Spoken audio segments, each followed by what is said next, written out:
जो रेंज की पुलिस को एक बहुत बड़ी कामयाबी मिली है जब एक बहुत ही कुख्यात अपराधी जो पिछले करीब 23 साल से फरार था, जिसपे करीब 60,000 रुपए का इनाम है, वो आज काफी जद्दोजहद के बाद रेंज की पुलिस की विशेष टीमों के हत्थे लगा है। इस अपराधी का नाम है लाल सिंह उर्फ लूण सिंह पुत्र अर्जुन सिंह। जैसलमेर जिले का रहने वाला है। उम्र करीब 53 वर्ष की है। इस अपराधी के विरुद्ध 19 प्रकरण दर्ज है। 20वां आज होगा। 20 प्रकरण दर्ज है। 2001 में पेरोल से फरार हुआ, आजीवन कारावास की सजा भुगत रहा था हत्या के आरोप में। 2001 में फरार होने के बाद 23 साल से ये पुलिस के हाथ से गायब था। 3 टीमें रेंज ने अपने विशेष स्तर पर बना रखी है, जो आप लोगों को विदित है। साइक्लोन टीम, टोर्नेडो और स्ट्रांग टीम।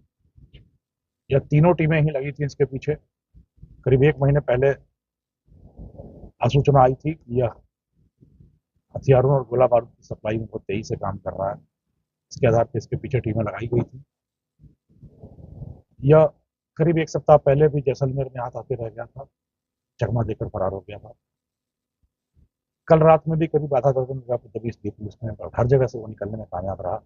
आज सुबह भी बाड़मेर जैसलमेर के सीमावर्ती क्षेत्र में एक गांव में पुलिस गई, वहां से भी ये चकमा देकर फरार हुआ, परंतु पुलिस को उसकी गाड़ी दिख गई। 2 टीमें इसके पीछे लगी और तीसरी टीम में दूसरी तरफ थी। उसने तकनीकी सूचना के आधार पर इसके आगे जाने वाले ठिकाने की सूचना के आधार पर नाकेबंदी की, और उस नाकेबंदी में ये फंस गया। जब आगे ये पुलिस की एक गाड़ी, जहां हमारे कमांडो AK-47 के साथ खड़े थे पोजीशन लेके, तो वहां ये कुछ नहीं कर पाया और पीछे से आती टीमें आई। फिर भी गुत्थम गुत्था होकर इसको बहुत बहादुरी के साथ, विशेषकर हमारे 2 कांस्टेबल्स ने बहुत बहादुरी दिखाई इसमें, और तब उसको गिरफ्तार करने में सफलता पाई। इस अपराधी के विरुद्ध करीब 19 प्रकरण जो पहले के दर्ज हैं, इसमें हत्या, हत्या का प्रयास, चोरी, लूट, डकैती, अपहरण, गृह विचार, गंभीर मारपीट, पेरोल से फरार, राज्य में बाधा, हर तरह के मुकदमे हैं। करीब 19 मुकदमे। आज वाले में मिला के 20 मुकदमे हो जाएंगे। इसके पास से जो बरामदगी हुई है वो बहुत ही खतरनाक है। 303 की राइफल मिली है, जो कि प्रोहिबिटेड मोड है, जो आर्मी या पुलिस के पास ही होती है। 303 की राइफल मिली है। 9mm की पिस्टल मिली है। अगेन यह पिस्टल सिर्फ पुलिस या आर्मी के पास ही होती है। प्रोहिबिटेड मोड कहते हैं इसको, प्रतिबंधित मोड है। और 300 से ज्यादा कारतूस मिले हैं, जो इसके साथ था, जो साथ लेकर चल रहा था। इसके अलावा गुप्ती, चाकू, तलवार इसके पास मिले हैं। बारूद मिला है इसके पास। हिसाब किताब की पर्चियां मिली हैं। गाड़ी के फर्जी नंबर प्लेट मिले हैं। इसको लगा लगा के पुलिस को चकमा देता रहा। इन सारी बरामदगियों के अलावा भी अभी प्रारंभिक पूछताछ में इसने अभी और कई हथियार और गोला बारूद की बातें बताई हैं, जहां पुलिस की टीम अभी फिलहाल दबिश कर रही है। हो सकता है कि कुछ और भी हथियार बरामद। तो इस टीम में बाड़मेर पुलिस ने साथ मिलकर रेंज की साइक्लोन, टोर्नेडो और स्ट्रांग टीमों के साथ मिलकर एक अद्भुत समन्वय, जबरदस्त बहादुरी और बेहद दृढ़ इच्छा शक्ति, घोर पेशेवर दृष्टिकोण का परिचय देते हुए 23 साल से फरार बड़े अपराधी को पकड़ में सके। अब थोड़ी सी चीजें मैं इसके बारे में आपको बताऊं, जो शायद आपको इंटरेस्टिंग लगे। ये एक ऐसा अपराधी है जिसका दावा है कि मैं अपने हथियार, अपने दिलेरी और अपने गोला बारूद के दम पर पूरे जिले की पुलिस का 2 दिन तक मुकाबला कर सकता है। और इसी चक्कर में 300 से ज्यादा कारतूस साथ में लेकर चल रहा था। इसके साथ जो इसका सहयोगी पकड़ा गया है, उसका भी कहना है, लून सिंह का ये कहना था कि तुम तो भाग जाना जब भी कभी पुलिस सामने आए, और मैं अकेला 2 दिन तक पूरे जिले की पुलिस का मुकाबला कर सकता हूँ। तो यह दुस्साहस इस अपराधी का था। दूसरी चीज के बारे में बड़ी खास है। पिछले 24 सालों में ये इसी इलाके में था, बाहर नहीं गया। करीब 1 लाख वर्ग किलोमीटर के क्षेत्र में अपराधियों के बीच में इसका बोलबाला रहा, शिकारियों के बीच में इसका बोलबाला रहा, और पुलिस के पास इसकी एक तस्वीर तक नहीं, पुलिस कभी इसकी झलक नहीं पास। तो यह इसके काम करने का तरीका इतना शातिर तरीका था, चकमा देने का तरीका इतना शानदार था, उस आधार पर चलता था। इसकी प्लानिंग ये थी कि गोल्डन जुबली होने के बाद सरेंडर कर। अभी इसकी उम्र करीब 53 साल होगी। अगर 55 साल का हो जाऊंगा, जब गोल्डन जुबली हो जाएगी तब सरेंडर करूंगा, पकड़ तो मुझे कोई सकता नहीं। 30 साल का आपराधिक करियर, 20 साल की फरारी का पीरियड, और फरारी पीरियड में ही फरारी के 8 साल के बाद उसमें शादी भी, 2 बच्चे भी हुए, पर कभी पुलिस के हाथ नहीं आ सकते। 1 लाख से अधिक रुपए इसको मिले हैं। ये एक राजसी जीवन, शहंशाह की तरह जीवन जीता था अपने क्षेत्र में, और चंदों पे, अनुदान पे, सहयोग राशि पे राजसी जीवन जी रहा था। अभी भी इसके पास से 1 लाख से ज्यादा की राशि मिली है, और हिसाब किताब, काफी ज्यादा हिसाब किताब की पर्चियां मिली है। पहला अपराध इसने प्रतिशोध की ज्वाला में किया। इसके किसी रिश्तेदार की हत्या हो गई थी, और उस हत्या का बदला लेने के लिए इसने पहला अपराध 1994 में किया, और उसके बाद फिर यह लगातार अपराध के दलदल में फंसता गया, और उसके बाद करीब 20 अपराध इसने किए हैं। यह वाहन के नंबर बदल बदल कर, नंबर प्लेट बदल बदल कर आराम से इलाके में घूमता था। कभी वाहन पे, जो कैंपर वाहन है इसका, कभी ऊंट पे, कभी पैदल, बड़े आराम से घूमता रहा, और कभी इसके बारे में कभी कोई सूचना तक नहीं पहुंच सकी। इतना शातिर यह अपराधी रहा। घर के आसपास, जहाँ घर पे रहता है, यहाँ आपने ढेर सारे कुत्ते जमा कर रखे हैं कि जब भी कोई टीम आएगा, कोई अनजान आदमी आएगा, कुत्ते भूखेंगे और मुझे खबर मिल जाएगी और मैं आराम से करता हूँ। परंतु इसका कहना है कभी मेरे घर के 1 किलोमीटर के दायरे में भी कभी मेरा दुश्मन या कभी पुलिस पहुंच नहीं सकी, कि मुझे पहले ही सूचना अपने सूत्रों के थ्रू मिल जाएगी। यह कई अंतर्राज्यीय कुख्यात डकैतों का सहयोगी रहा है। उदाहरण के तौर पर स्वरूप सिंह भैया, जो एक गुजरात में बड़ा कुख्यात डकैत रहा, वो उसके सहयोग में रहा। हथियार उसी के माध्यम से इसने लिया है।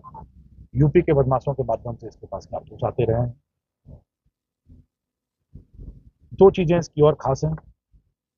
एक चीज तो यह है कि पकड़े जाते ही इसने कहा कि मैं नई पीढ़ी के लिए, युवा वर्ग के लिए एक संदेश देना चाहता हूँ, कभी भी प्रतिशोध और हिंसा के रास्ते पे न चलें, सही रास्ते पे चलें। इसका कहना था कि मेरे माँ बाप मेरे बाल्यावस्था में ही, मेरे बचपन में ही गुजर गए, तो मुझे कोई समझाने वाला नहीं रहा। लोगों ने मुझे चढ़ा दिया, उकसा दिया, और मैं अपराध की दुनिया में घुस गया।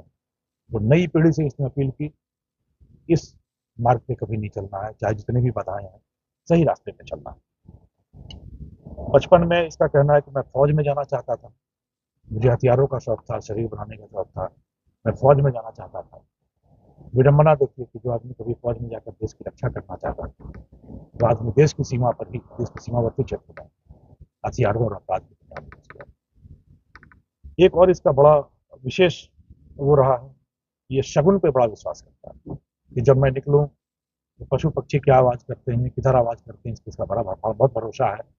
और आज भी इसका कहना है कि सुबह सुबह मेरी बाई तरफ तीतर बोला और लगातार बोलता रहा, तो मुझे किसी अपशकुन का अंदेशा हो गया, तो मैं उस जगह से जल्दी निकलने की फिराक में था, लेकिन आज उस अपशकुन ने मुझे फंसा ही दिया।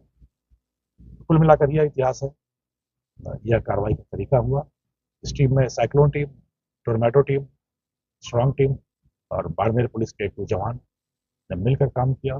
जिस तरीके से सूचना संकलन किया, जिस तरीके से ऑपरेशनल प्लानिंग की, और जिस तरीके से नाकेबंदी में 300 से ज्यादा कारतूस और इतने सारे हथियार लेकर कोई अपराधी बैठा हो और उसका मुकाबला किया, और बिना किसी एक राउंड को फायर किए हुए इस बहादुरी और इस होशियारी से उसको दबोचा, तो पूरी की पूरी टीम पूरी पूरी प्रशंसा की योग्य है। मैं इनकी सराहना करता हूँ, और इनके लिए बहुत अच्छे पुरस्कार का प्रस्ताव हमारी तरफ से पुलिस मुख्यालय किया जाएगा।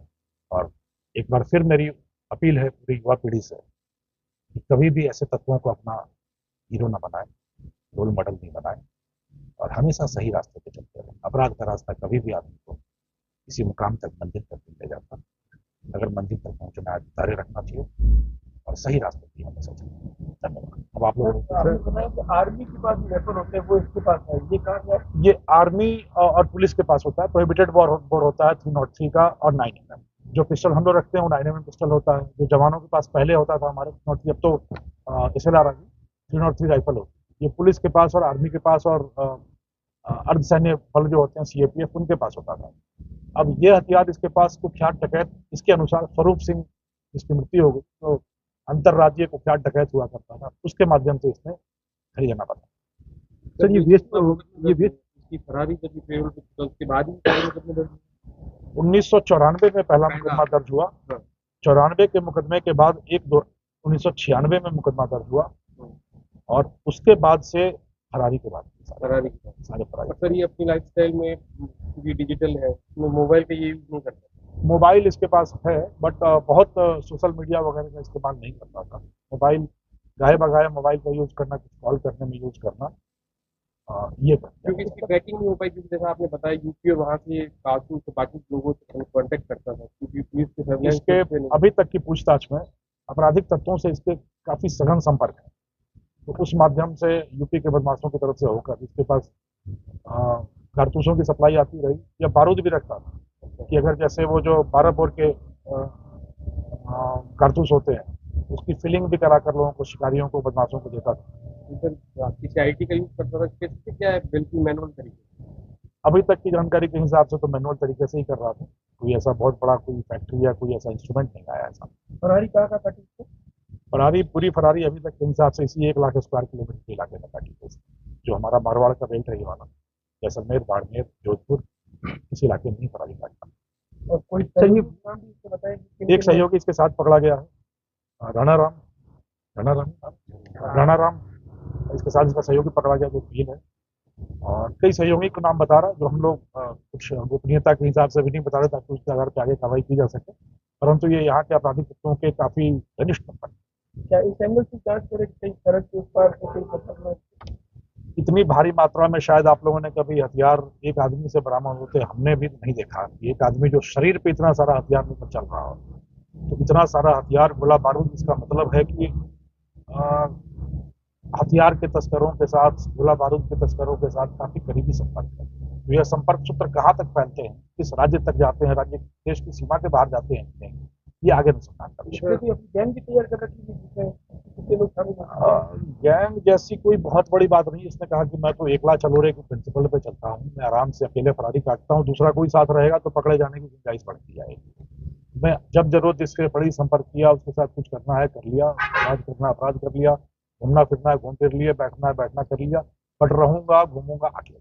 आपने कहा कि बंदे के ऊपर अपनी बंदी काट रहा था, कौन कौन सहयोगी, कौन कहाँ से पैसा लाता था? कुछ डायरियां मिली हैं, कुछ पूछताछ में भी बता रहा है। अभी गोपनीयता की दृष्टि से उन नामों का हम लोग खुलासा नहीं कर रहे हैं, परंतु क्षेत्र के, मारवाड़ के क्षेत्र के लोगों से जैसे चंदा, सहयोग राशि, अनुदान राशि, कुछ हो सकता है वसूली राशि भी हो, के माध्यम से भारी मात्रा में नगद राशि उसके पास आती है। तो अभी देश में जनरल इलेक्शन चल रहे हैं, ऐसे में एक बड़ा अचीवमेंट है इलेक्शन को लेकर, इस तरीके की कोई, जैसा आप बता रहे हैं अभी कार्रवाई जारी है, उसमें कुछ और बड़ा डेवलपमेंट, क्योंकि बहुत सेंसिटिव चीजें इलेक्शन को लेकर चल रही है। देखिए, हथियार तो मारवाड़ की एक अलग परंपरा है, मर्यादित परंपरा और संस्कारों के साथ जीवन जीने की परंपरा है। अब यहाँ जो मादक द्रव्य और हथियारों का आजकल चलन बढ़ा है, ये बहुत ही चिंतनीय है, जो दुखद भी है और चिंतनीय भी है। तो इस दिशा में पुलिस बड़े जोशो खरोश के साथ, पूरे जुनून के साथ काम कर रही है कि कहाँ से आ रहे हैं ये हथियार, लोग क्यों ले रहे हैं, इन हथियारों को बरामद किया जाए। हथियारों की जो प्रवृत्ति है, बढ़ रही है प्रवृत्ति, सोशल मीडिया पर भी लोग हथियार लेकर फोटो खिंचवा रहे हैं, उनके खिलाफ भी हम लोग कार्रवाई कर रहे हैं। तो समाज में युवा पीढ़ी गुमराह न हो, हथियारों की तरफ उनका जुनून न बढ़े, उसके लिए सामाजिक तौर पे भी और कानूनी तौर पे भी कार्रवाई चल रही है। सर इनके खिलाफ गोली हिस्ट्री सीट नहीं है इसकी, हिस्ट्री सीट नहीं है। 11 मुकदमे जैसलमेर के हैं, 7 मुकदमे बाड़मेर के हैं और 1 मुकदमा जोधपुर का है। अभी तक के रिकॉर्ड के हिसाब से 19 आए, हो सकता है आगे आने वाले समय में कुछ और मुकदमे सामने आ जाए। बात किसने पहले दस्ता था? उसमें कुछ समय सीमा भी है, कितने सालों के बीच में होना चाहिए, मतलब इतने पिछले इतने सालों में है कि नहीं है, कई सारे क्राइटेरिया है। बट आप जो सवाल पूछ रहे हैं, जिधर उंगली उठा रहे हैं, मैं बिल्कुल सहमत हूँ आपकी बात से। इस तरह के अपराधियों पर निगाह रखी जानी चाहिए, कानूनी जो अभिलखित प्रक्रिया है वो भी पूरी होनी चाहिए। सिर्फ पकड़ने जाने से, पकड़े जाने से ही नहीं होता, रिकॉर्ड बिल्डिंग भी होनी चाहिए। हम लोग उस दिशा में काम कर रहे हैं और जिलों में हार्डकोर कुख्यात अपराधी, वांछित अपराधी, अलग अलग श्रेणियां बना के रिकॉर्ड बिल्डिंग का काम कर रहे हैं। बट आपका उठाया हुआ पॉइंट बिल्कुल जाएगा, रिकॉर्ड बिल्डिंग। सर इसको अचीवमेंट माने या ये माने कि 30 साल तक किसी एक आरोपी को पुलिस तलाश तक नहीं कर सकती? इसको आप दोनों तरीके से देख सकते हैं। पुलिस देखने का नजरिया है, देखने का दृष्टिकोण है। मेरा ये मानना है कि ये कमी तो रही, मैं बिल्कुल इसको स्वीकार करता हूँ कि ये कमी तो रही है कि कोई आदमी अगर 23 साल से फरार चल रहा है और इसी इलाके में रह रहा है, तो कुछ कमियां तो रही हैं, बट उन कमियों की भरपाई बड़े शानदार तरीके से पुलिस ने की। जब इतनी शानदार योजना बनाकर इतना अच्छा ऑपरेशन अंजाम देकर बिना रक्त की एक बूंद बहाए, बिना एक फायर किए हुए इतनी भारी मात्रा में बरामदगी और इतनी आसानी से एक अपराधी को गिरफ्तार करना, जिसकी यह चुनौती कि मैं पूरे जिले की पुलिस का 2 दिन तक अकेला मुकाबला कर सकता हूँ, तो यह एक प्रशंसनीय कार्य है। पूरी कार्रवाई कहाँ हुई और क्या कर रहा था जब कार्रवाई की आप? ये अलग अलग गाँव में मिल रहा था, लोगों से मिल रहा था, मिलके निकल रहा था। हम बार बार मिस हो रहे थे, जहाँ भी जाते थे उसके पहले ही निकल जाता था। आज भी सुबह एक गाँव से उसी तरीके से मिल के निकला।